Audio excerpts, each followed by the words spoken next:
রার দেশ নাম একে চক্রাগান। পিতার নাম হারায় পণ্ডিত, মার নাম দেবী পদ্মা। এরা 12 বৎসর নিঃসন্তান ছিলেন। 12 বৎসর এদের কোনো সন্তান ছিল না। 12 বছর পর একটি মাত্র সন্তান পেয়েছিলেন। ও মায়ের আমরা সন্তান পেয়ে কি করি? মিষ্টি বিতরণ করি, তাই তো? মিষ্টি বিতরণ করে আপনারা তাই করেন তো? কিন্তু হারায় পণ্ডিত কিন্তু ওর নামটা জিজ্ঞেস করেছিলেন। কি করেছিল? হারায় পণ্ডিত অতি হরষিত, হারায় পণ্ডিত অতি হরষিত, হারায় পণ্ডিত অতি হরষিত, হারায় পণ্ডিত অতি হরষিত। তো মহাসব করে পুত্র মহোৎসব হরি, পুত্র মহাসব করে পুত্র মহোৎসব হরি। ধরণী মণ্ডল কাপে টালো মল, আনন্দ নাহি কোথারে। ওই না ধরণী মণ্ডল করি টলমল, আনন্দ নাই গো হরি। তাদের আনন্দের আর সীমা যে না, তাদের আনন্দের আর সীমা যে না, তাদের আনন্দের আর সীমা যে না। তাদের আনন্দের আর সীমা যে না, সবাই বদন ভরে নাম তাদের গায়। আনন্দের আর সীমা যে, সবাই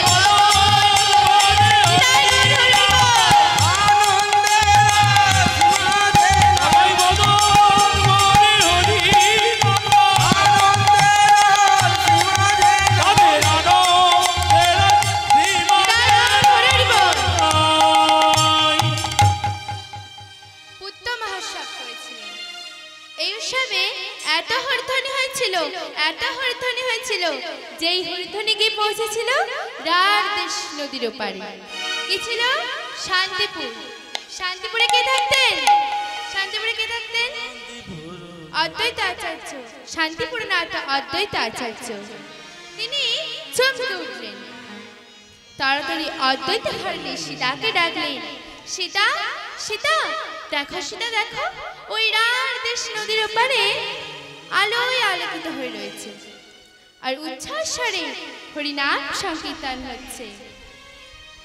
আমার মনে হয় কোনো মহাপুরুষ জন্ম নিয়েছে। দাঁড়াও সীতা, দাঁড়াও, আমি ধ্যান থেকে দেখে নি কে এসে। শান্তিপুর নাথ মনে হরষিত, শান্তিপুর নাথ মনি হরষিত, শান্তিপুর নাথ মনে হরষিত, শান্তিপুর নাথ মনি হরষিত। করে কিছু অনুমান, করে কি চয়ন মা, করে কিছু অনুমান। করে কি চয়ন মা, এবার অন্তরে জানিল, বুঝে জন্ম নিল কৃষ্ণের অগ্রজরা। এবার অন্তরে জানিলা,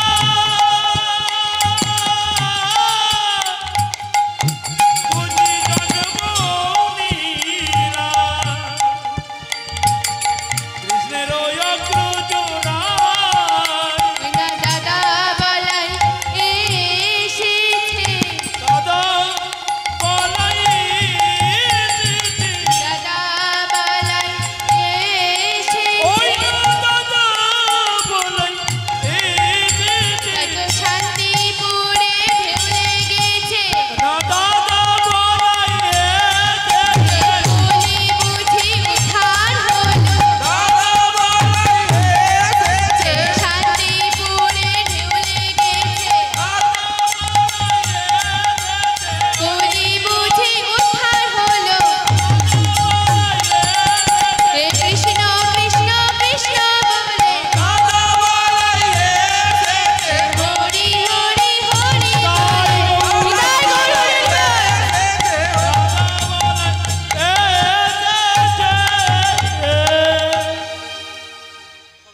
অদ্বৈত আচার্য সমস্ত বৈষ্ণবগণকে ডেকে বললেন, ওগো তোমার আর চিন্তা নেই, দাদা বলরাম যখন এসেছে তখন ভাই কানাইকে তো আসতে হবে, আসতে হবে, আসতেই হবে।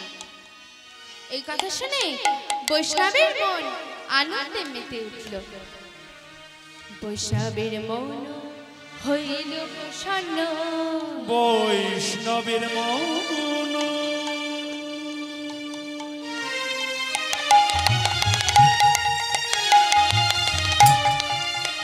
বৈষ্ণবের মন বৈষ্ণবের মন হইল হইল প্রসন্ন, হইল প্রসন্ন। বৈষ্ণবের মন হইল প্রসন্ন, আনন্দ সাগরে ভাসে, তার আনন্দ সাগরী ভাসে, আনন্দ সাগরে ভাসে, আনন্দ সাগরী ভাসে। এদিন পামর হইবে উদ্ধার, কহে দুঃখী কৃষ্ণ দাসে। বলি এদিন পামর হইবে উদ্ধার, কহে দুঃখী কৃষ্ণ দাসে।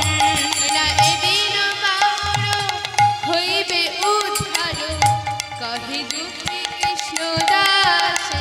বলি এদিন পামর হইবে উদ্ধার, কহে দুঃখী কৃষ্ণ দাসে। তাদের আনন্দের আর সীমা যে নাই, তাদের আনন্দের আর সীমা যে নাই, তাদের আনন্দের আর সীমা যে নাই। তাদের আনন্দের আর সীমা যে নাই। তখন দাদা বলাই হেতায় এলো, আনন্দের আজ সীমা যে নাই। নাই হরি হরি হরি বলে, আনন্দের আজ সীমা যে নাই। তাই কৃষ্ণ কৃষ্ণ কৃষ্ণ বলে, আনন্দের আজ সীমা যে নাই। আনন্দের জয় গৌর হরি আজ বল। সীমা যে নাই। হারে পণ্ডিত সন্তান পেয়ে আনন্দে মাথাহারা, কিন্তু সে ছোট্ট সন্তানের নামকরণ করতে হবে তো। এখনকার দিনে কেমন ভাবে নামকরণ হয়? টিভি সিরিয়াল দেখতে হয়, তাই তো। কিন্তু আগেকার দিনে সন্তানের কুষ্টি বিচার করে নাম রাখা হতো। তখনকার দিনে সবচেয়ে বড় জ্যোতিষী ছিলেন আমার গৌরহরি দাদা মশাই, আমার সচী মাতার পিতা নীলাম্বর চক্রবর্তী। তিনি হারায় পণ্ডিতের গৃহ সম্মুখে এসে বললেন, কই রে হারায়, তুই নাকি আমায় আসতে বলেছিস, তোর নাকি একটা পুত্র সন্তান হয়েছে, তা কই রে হারায়। হারায় পণ্ডিত গৃহ থেকে এসে বললেন, তা ঠাকুর আপনি এসেছেন, আসুন না ঠাকুর। এমন সময় হঠাৎ নীলাম্বর চক্রবর্তী লক্ষ্য করল দূরে এক গৃহের দিকে। তিনি দেখছে ঘরটা আলোয় আলোকিত হয়ে রয়েছে। তাই হারায় পণ্ডিতকে জিজ্ঞাসা করছে, হ্যাঁ রে হারায়, ওই ঘরটিতে কি এমন জ্বেলেছিস যে ঘরটা আলোয় আলোকিত হয়ে রয়েছে? হারায় পণ্ডিত বলছে, দা ঠাকুর ওই ঘরটা হলো সূতিকা গৃহ, ওই ঘরে সামান্য মাত্র প্রদীপ জ্বলছে। তা হ্যাঁ রে হারায়, তোর নাকি সন্তানের কুষ্টি বিচার করবো, তা তোর সন্তানের বদনখানা একবার দেখি চা। এবার হারায় পণ্ডিত নীলাম্বর চক্রবর্তীকে নিয়ে সূতিকা গৃহের দিকে চললেন। আর সূতিকা গৃহের মধ্যে পা রেখে নীলাম্বর চক্রবর্তী মা পদ্মাকে ডেকে উঠলেন, কই রে মা পদ্মা, দেখি তোর সন্তানকে। যখন এবার সন্তানটাকে দেখিয়েছে, সন্তানটাকে দেখে নীলাম্বর চক্রবর্তী চমকে উঠলেন। এই যে দাদা বলো রাম, এই যে দাদা বলো রাম, বলো রাম, এই যে দাদা বলো রাম। এ কি? এ আমি কি দেখছি? এটা দাদা বলরাম। তখন নীলাম্বর চক্রবর্তী মনে মনে কাঁদছে, প্রভু তোমার এত কৃপা, প্রভু তোমার এত করুণা, তুমি আমাকে দর্শন দিয়েছো, তোমার এত কৃপা, আমার প্রতি তোমার এত করুণা, আমি তোমার কুষ্টি বিচার করব। যিনি কিনা ছিলেন সত্যের সংকর্ষণ, তেতা যুগের লক্ষ্য, তারপরে বলরাম, সেই এসেছে কলিযুগে। এই কথাটা যদি হারাই পণ্ডিত উমা পদ্মাকে বলি যে তোদের গৃহে স্বয়ং দাদা বলরাম এসেছে, ওরা হয়তো আনন্দে আমার কথা শুনে পাগল হয়ে যাবে। না বহু না, আমি কাউকে না জানি তোমার নাম স্মরণ করে তোমারই কুষ্টি বিচার করব। এই কথা বলে নীলাম্বা চক্রবর্তী কুষ্টি বিচার করতে বসলেন। শোন হারাই, শোন মা পদ্মা, তিথি নক্ষত্র অনুযায়ী আজ তোদের সন্তানের নাম রাখলাম কুবের।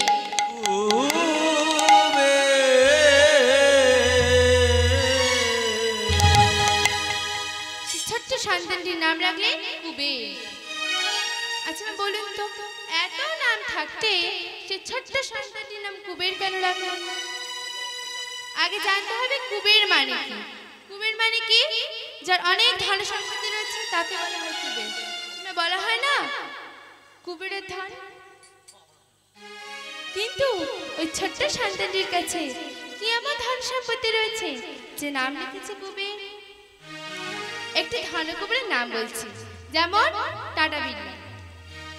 এদের কাছে এত ধন সম্পত্তি রয়েছে যেখানে আমরা যারা বসে রয়েছি তারা গিয়ে যদি বলি আমাদের কাছে দান করুন, তিনি এত দান করবে, এত দান করবে যে আমরা সারা জীবন বসে থাকবো, তাই তো?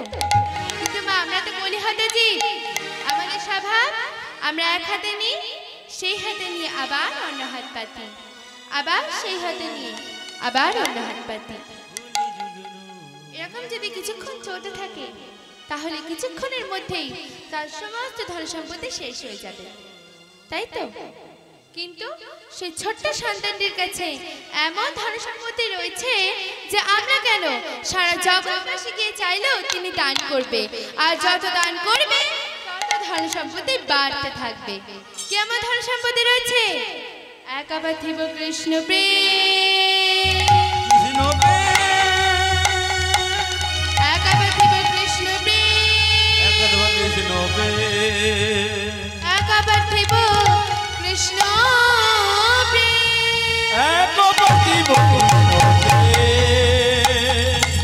একা পার্থিব কৃষ্ণ প্রেম, একা পার্থিব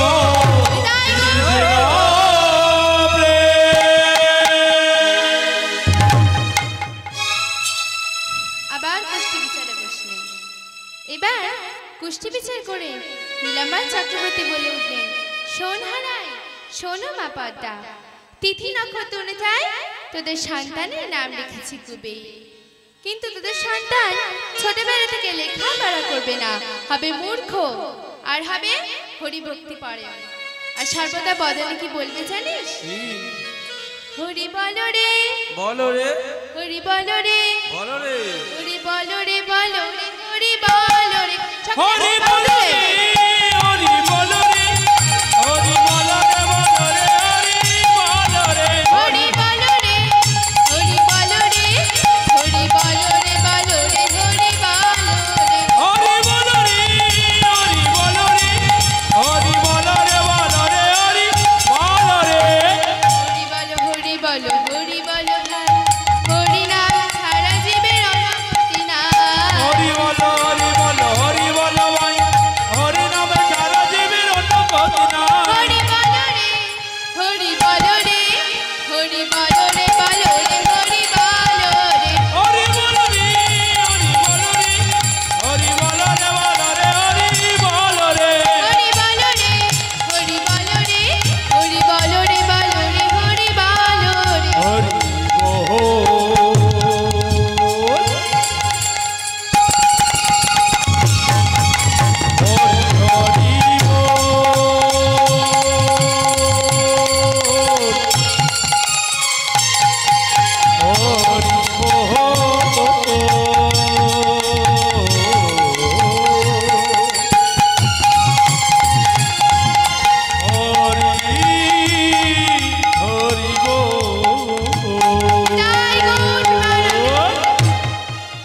যে লেখাপড়া করে না, যার বুদ্ধি শুদ্ধি নেই, তাকে বলা হয় মূর্খ, তাই তো? আর মূর্খ মানে প্রধান। যেমন এই অঞ্চলের একজন প্রধান রয়েছে, ঠিক তেমনি একজনের ছোট্ট কুবের হবে কলিযুগের প্রধান আশ্রয়দাতা। যেই কলিযুগে আমার কুবেরকে না আশ্রয় করবে, সে আমার গৌর হরিকে পাবে না। নিতাই গৌর প্রেমানন্দে হরি হরি। নীলাম্বা চক্রবর্তী আবার কুষ্টি বিচারে বসলেন। এবার কুষ্টি বিচার করতে করতে নীলাম্বা চক্রবর্তী থমকে গেলেন। তখন হারে পণ্ডিত ও মা পদ্মা জিজ্ঞাসা করলেন, কি হলো তা ঠাকুর, আপনি থেমে গেলেন কেন? নীলাম্বা চক্রবর্তী বলছে, শোন, তোদের সন্তানের নাম রেখেছে কুবের। তোদের সন্তান লেখাপড়া করবে না, হবে মূর্খ আর হবে হরিভক্তি পরায়ণ। কিন্তু এখন যা দেখছি তা তোদের বললে তোরা সহ্য করতে পারবি না। কি এমন দেখছেন দা ঠাকুর যে আমাদের বললে আমরা সহ্য করতে পারবো না? আমাদের বলুন ঠাকুর, আমাদের জানতেই হবে, আমাদের বলুন। নীলাম্বা চক্রবর্তী বললেন, না, তোরা সহ্য করতে পারবি না। না দা ঠাকুর, আমরা সব সহ্য করতে পারবো, আমাদের বলুন। তখন নীলাম্বা চক্রবর্তী বলছে, তবে শোন, তোদের সন্তানের যখন 12 বছর পূর্ণ হবে, তখন এক সন্ন্যাসী এসে তোদের কাছ থেকে তোদের সন্তানকে ছালে বালে গোশালে ছিনিয়ে নিয়ে চলে যাবে। বলো না,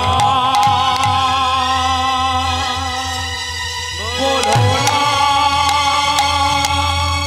সন্ন্যাসী বাবা, তুমি এমন কথা বলো, বলো না।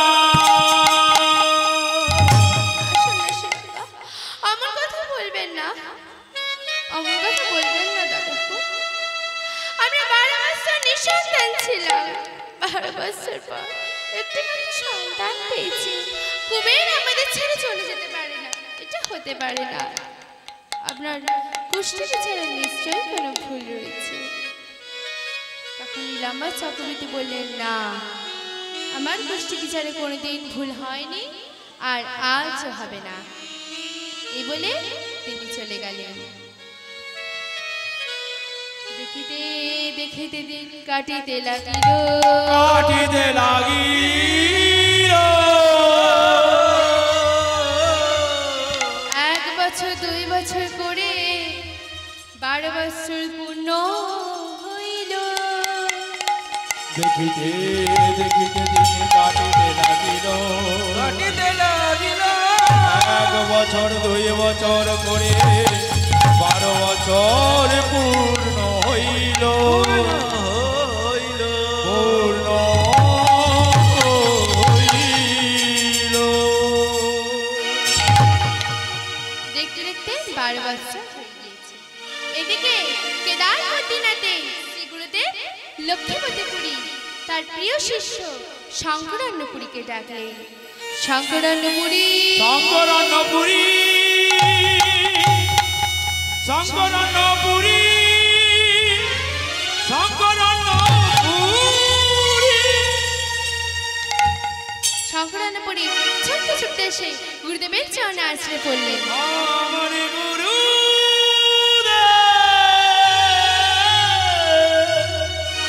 গুরুদেব, আমায় ডাকছেন? শোনো শঙ্করান্ন, সত্যের শঙ্কর্ষণ, তেতার লক্ষণ, দাপরের বলরাম এই কলিযুগে জন্ম নিয়েছে। তাকে একটিবার আমার সম্মুখে নিয়ে এসো, আমি তাকে নয়ন ভরে দর্শন করি। কিন্তু গুরুদেব, আমি তাকে চিনব কেমন করে? শোনো শঙ্করান্ন, তাকে চেনা খুব সহজ। দেখবে 12 বছরের পূর্ণ যুবক, কখনো রামলীলা খেলছে, নিজে লক্ষণ সেজেছে, আবার দেখবে কখনো দাপরে লীলা খেলছে, নিজে কানাই কানাই বলে ধুলায় গড়াগড়ি খাচ্ছে। জানবে সেই বলরাম। এই কথা শ্রবণ করে শঙ্করান্নপুরী গুরুদেবকে প্রণাম করে বেরিয়ে পড়লেন। আচ্ছা, শঙ্করান্নপুরীকে কথিত রয়েছে এই শঙ্করান্নপুরী আর কেউ নন, ইনি হলেন আমার গৌর হরির দাদা বিশ্বরূপ। যখন কেদারনাথে শ্রী গুরুদেব লক্ষ্মীপতিপুরীর কাছ থেকে দীক্ষা নিয়েছিল, তখন নাম হয়েছিল শঙ্করান্নপুরী। এবার শঙ্করান্নপুরী চলেছে কুবেরের উদ্দেশ্যে, সারা তীর্থ ভ্রমণ করছে। আর বদনে কি বলছে গো? ও মেনে রটনা रटना ও মেনে রটনা লাগাই রাধা নাম কি। हरि बोल हरि बोल গাও তাহলে সকলে মিলে। সকলে মিলে। মেনে রটনা লাগাই রাধা নাম কি। मैंने रचना लगाई राधा नाम की मैंने रचना लगाई राधा नाम की मेने रटना लगाई राधा नाम की। मेने रटना लगाई राधा नाम की। আমরাই গাইছি আমরাই বাজাচ্ছি আলো ছোট মেয়ে তো ওই জন্য কেউ দেখতে পাচ্ছে ওমা ওমা সেই দিকে তো আমিই গিয়ে যাচ্ছি, আপনারা দেখছেন কই বাহু তুলছেন না? সবাই মিলে একবার করতালি সকলে দিয়ে মিলে চলো একবার বাহু তুলুন দেখি। আরে সকলে বাহু- মিলে হ্যাঁ বাহু তুলে নয় হাততালি দিলেও হবে চলো 1 একসাথে 2 সকলে মিলে। 3 4 হাততালি দিন সবাই একসাথে। মেনে রটনা লাগাই রাধা নাম কি। মেনে রটনা লাগাই রাধা নাম কি। मैंने रचना लगाई राधा नाम की मैंने रचना लगाई राधा नाम की मेने रटना ओ मेने रटना लगाई राधा नाम की। मेने रटना लगाई राधा नाम की। मैंने रचना लगाई राधा नाम की मैंने रचना लगाई राधा नाम की मेरे अलगो मेरा था, मेरे पलकों में राधा। मेरे अलगों में राधा मेरे पलकों में राधा मेरे बाहु तुले। मेरे अलगो मेरा था, मेरे पलकों में राधा। अलगों में राधा मेरे पलकों में राधा मेरे मांग सजाए राधा नाम की। मेने रटना लगाए राधा नाम की। मैंने रचना लगाई राधा नाम की मैंने रचना लगाई राधा नाम की मेरे अंगे अंगे राधा, मेरे संग संग राधा। अरे अंग अंग राधा मेरे संग संग राधा मेरे अंगे अंगे राधा, मेरे संग संग राधा। अंग अंग राधा मेरे संग संग राधा और मैंने बीड़ा, ओ मैंने बीड़ा उठाए राधा नाम की। मैंने रटना लगाए राधा नाम की। ओ मैंने बीड़ा उठाए राधा नाम की ओ मैंने रचना लगाई राधा नाम की मैंने रचना लगाई राधा नाम की मैंने रचना लगाई राधा नाम की যমুনা ओए होए কিনারে ओए होए বাজায় বাঁশি। ওই বাহু কোথায় গেল? তুলুন দেখি। এই যমুনা কিনারে বাজায় বাঁশরি বৃন্দাবনের বাগানে যমুনা কিনারে বাজায় বাঁশরি বৃন্দাবনের বাগানে मैंने रटना लगाए राधा हरि नाम हरि की। बोल मैंने रटना लगाए राधा नाम की। ओ मैंने रचना लगाई राधा नाम की ओ मैंने रचना लगाई राधा नाम की ओ मैंने रचना लगाई राधा नाम की मैंने रचना लगाई राधा नाम राजा की राधा रानी की। जय राजा राधा रानी की। राजा राधा रानी की। जय ও মা সেবা হয়নি? আজ সেবা হয়নি? আমি তো শুনতে পাচ্ছি না, রাধা রানী তো দূরের কথা। রাধে রাধে।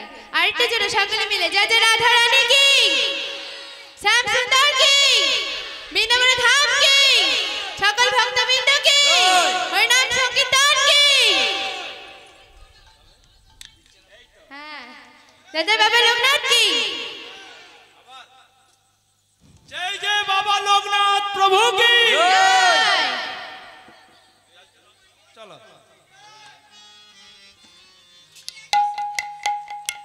এবার সংক্রান্তপুরী সারা তীর্থ ভ্রমণ করে এবার এসে পৌঁছালেন কোথায়? রাঢ় দেশে। রাঢ় দেশে এসে ক্লান্ত হয়ে প্রখর রৌদ্রতাপে একটি বৃক্ষের তলায় বসে বিশ্রাম নিচ্ছে। এমন সময় কি দেখছে? দূরে কিছু বালক খেলা করছে। তারা কি খেলছে? তারা রামলীলা খেলছে। কেমন ভাবে খেলছে? राम राम राम राम राम राजा राम राम राम राम राम राम सीता राम राम राम